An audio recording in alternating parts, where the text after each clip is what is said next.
Between a mass shooting yesterday and then in Uvalde last week as well, and then a mass shooting in Buffalo a couple weeks before that, everyone is trying to figure out how to avoid the next mass murder. And being the venue for it, Fox 26's Natalie Hee is live with that and even sat in on a training presentation today.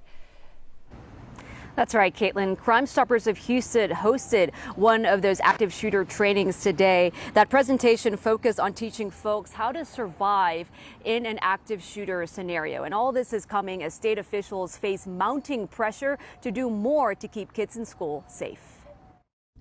Random, unannounced inspections will now be the norm at Texas school districts after Governor Greg Abbott instructed school safety officials to conduct in-person audits this week.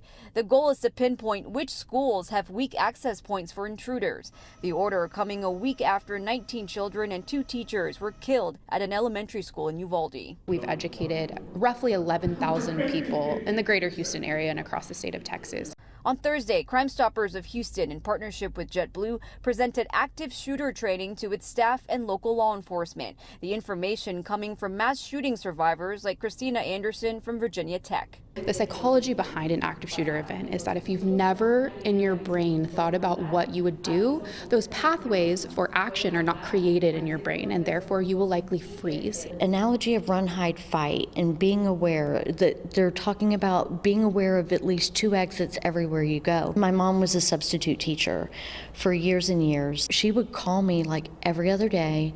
There's another threat at this school. What do I do? Mom, you run.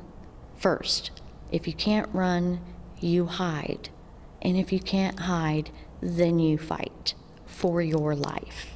Experts suggest familiarizing yourself with all exit locations at a public place and recognizing the old saying that repetition and practice makes perfect. A student in Sandy Hook, he and his family had already walked through some of the things that they should do, and he knew that the second that intruder went to reload their gun, that he had just a couple seconds to escape. He ended up jumping out of a window and going to a neighbor's house to call his mom.